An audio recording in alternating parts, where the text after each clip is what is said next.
ఇక సుధీర్ రెడ్డి సాబు చైర్మన్ ఉండే దానికి మూసీ రివర్ డెవలప్మెంట్ కార్పొరేషన్ ఆయన నాయకత్వంలోనే చేసినాం. మొత్తం లెక్క తీపిచ్చినాం సార్.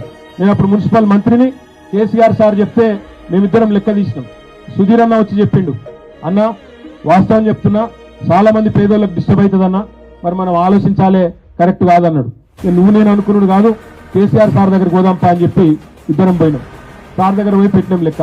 సార్కి ఇట్లున్నది, మరి మీరు అన్నట్టు ఏదో చేయబోదామంటే మాత్రం చాలా మంది గరీబులు బాగా దెబ్బతినేటట్టున్నారు, ఏం చేద్దామంటే సార్ ఒకటే చెప్పిండు, ఇక పక్కకు పెట్టురు మీరు, ఎందుకంటే చేయగలిగితే ఏమైనా పేదోళ్ళకి మంచి చేయాలి కానీ మనం అనవసరంగా వాళ్ళ నాగం చేయొద్దు, వాళ్ళ బతుకులు రోడ్డు మీద పడేయద్దు, దయచేసి ఆ పని పక్కకు పెట్టండి అని చెప్తే ఇద్దరం అన్ని డిజైన్లు గీపించినాం, అన్ని పెట్టినాం 2020 నాటికే.